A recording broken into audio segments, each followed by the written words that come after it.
पाकिस्तान में टैलेंट की कोई कमी नहीं है। हीरो पाकिस्तान में आज हम आपको मिलवाने वाले हैं एक ऐसे सिंगर से जो कि मौसीकी के बेताज बादशाह मोहम्मद रफ़ी के नवासे हैं। मोहम्मद एहतिशाम की आवाज़ इन दिनों सोशल मीडिया पर काफ़ी धूम मचा रही है। बिना किसी इंतज़ार के आवाम से भी मुलाकात करवाई जाए एहतिशाम की। अस्सलाम वालेकुम Ehtisham, welcome to the show.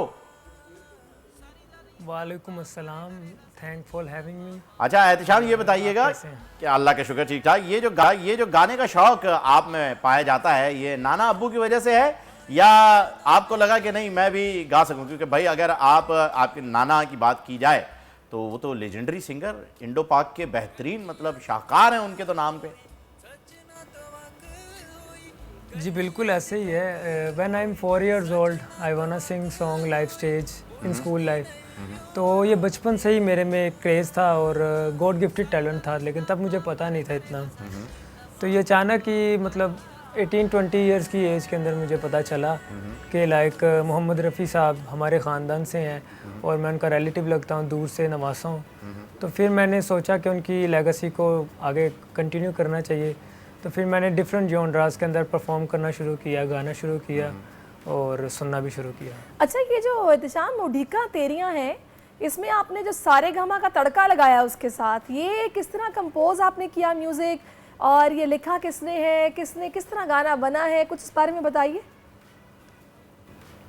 ये बेसिकली हमारी पूरी एक टीम है, रिवर्ब स्टूडियो, तलहा लियाकत साहब मेरे जो टीचर भी हैं जिन्होंने मुझे सिखाया क्लासिकल म्यूज़िक, तो उन्होंने मिलके मेरे साथ लाइक सारा काम स्टार्ट किया था हम लोगों ने मिलके।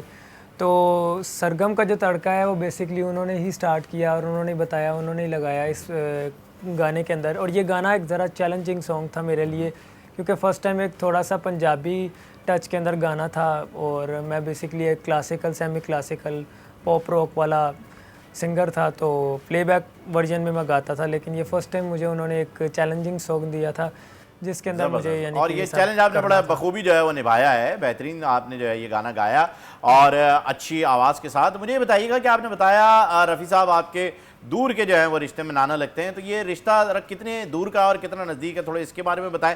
क्योंकि उनका ताल्लुक इंडिया से है, आप पाकिस्तान में हैं, तो ये किस तरीके से जो है ये रिलेटिव्स के जो है हिजरत हुई? उसका ये सीन है कि मेरी जो नानी अम्मी है उनके फर्स्ट कज़न थे, ताया के बेटे। अच्छा। और वालदा साहिबा के मामू लगे उस लिहाज से, तो उस लिहाज से मेरे दूर के नाना लगे। क्योंकि जब वो पाको हिंद का जो सीन था, जब लाइक पार्टीशन हो रही थी, तो उन दिनों में लाइक मेरी नानी पीछे से पंजाब अमृतसर की थी रहने वाली, तो वहाँ से लाइक उनका एक जर्नी स्टार्ट हुआ था गाने का सिलसिला। तो वो उनको शौक था और मेरी नानी ने उनको लाइव सुना भी हुआ। के तायाजाद भाई तो काफ़ी करीबी रिश्ता हुआ है यार, आप तो बता रहे थे दूर के नाना है, तो नानी के तायाजाद भाई हैं आपने बताया अभी। अच्छा, अब ये बताएं नाना अब्बू का कौन सा गाना सबसे पहले आपने सुना, गुनगुनाया और पजीराई मिली, लोगों ने कहा कि यार बड़ा अच्छा गाते हैं आप, वो ज़रा हमारे लिए गुनगुनाइए।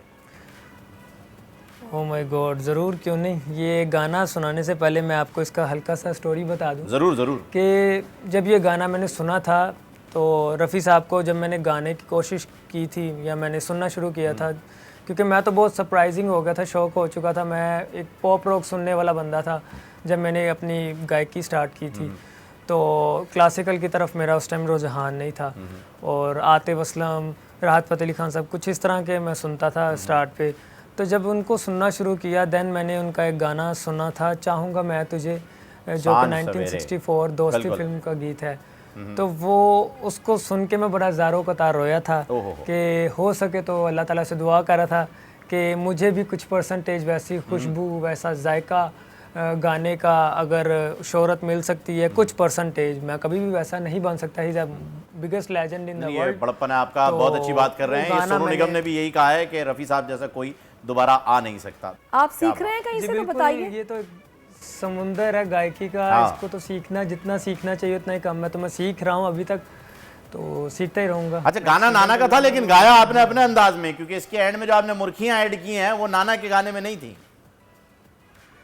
जी बिल्कुल, वो कुछ अपना ट्राई किया, कोशिश की कि नहीं अच्छा है, उसको थोड़ा सा आपने क्लासिकल और सूफी टच देते हुए जो मिक्स किया है वो अच्छा किया और वाकई बहुत ही ज़बरदस्त। अब ये उड़ीका तेरियां के अलावा भी पाइपलाइन में मौजूद है कुछ गाने, और कब आ रहे हैं, कैसे आ रहे हैं, कुछ बताइए।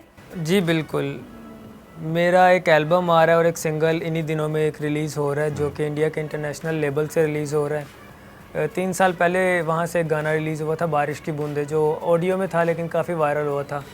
तो वो मेरा एक इंडिपेंडेंट फर्स्ट डेब्यू सॉन्ग था। वाकई आपकी आवाज़ जो है वो एक प्लेबैक सिंगर वाली आवाज़ है, इसमें कोई शक नहीं है कि आप भी नाना की तरह जो है वो बहुत सारे लोगों की आवाज़ बन सकते हैं।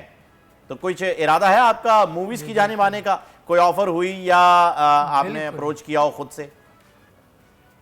अभी दोनों तरफा काम चल रहा है, अप्रोच भी कर रहे हैं और ऑफर एक जगह पे हुई है जो कि इंडिया की एक फिल्म के अंदर मैंने अपना एक गाना भेजा तो होगा, लेकिन अब वो पिक्चराइजिंग के लिए लाइक एक्टर एंड एक्ट्रेस ढूंढ रहे हैं।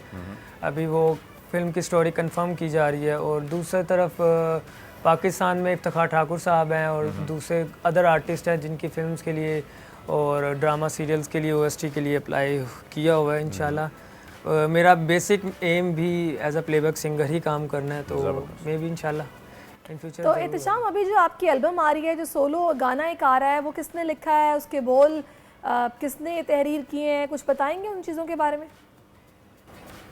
बेसिकली मैं खुद एक लिरिसिस्ट, कंपोज़र और एक सिंगर भी हूँ, तो सब काम खुद ही करता हूँ। लेकिन जो सिंगल लिखा है वो मेरे टीचर ने ही लिखा है, तला लियाकत साहब ने। उनको एक ख्वाब में एक आमद हुई थी। वो गाना एक ऐसी चीज़ है कि जिसमें इंसान किसी भी रिश्ते को याद कर सकता है कि जिसके पास कोई रिश्ता नहीं है, माँ बाप, बहन भाई, बीवी, दोस्त, कुछ भी नहीं है इस दुनिया में, तो वो अगर अकेला है तो उस अकेले को उस गाने से बहुत कुछ रिवाइंड हो सकता है पिछला। तो वो एक सिंगल है जो रिलीज़ होने जा रहा है।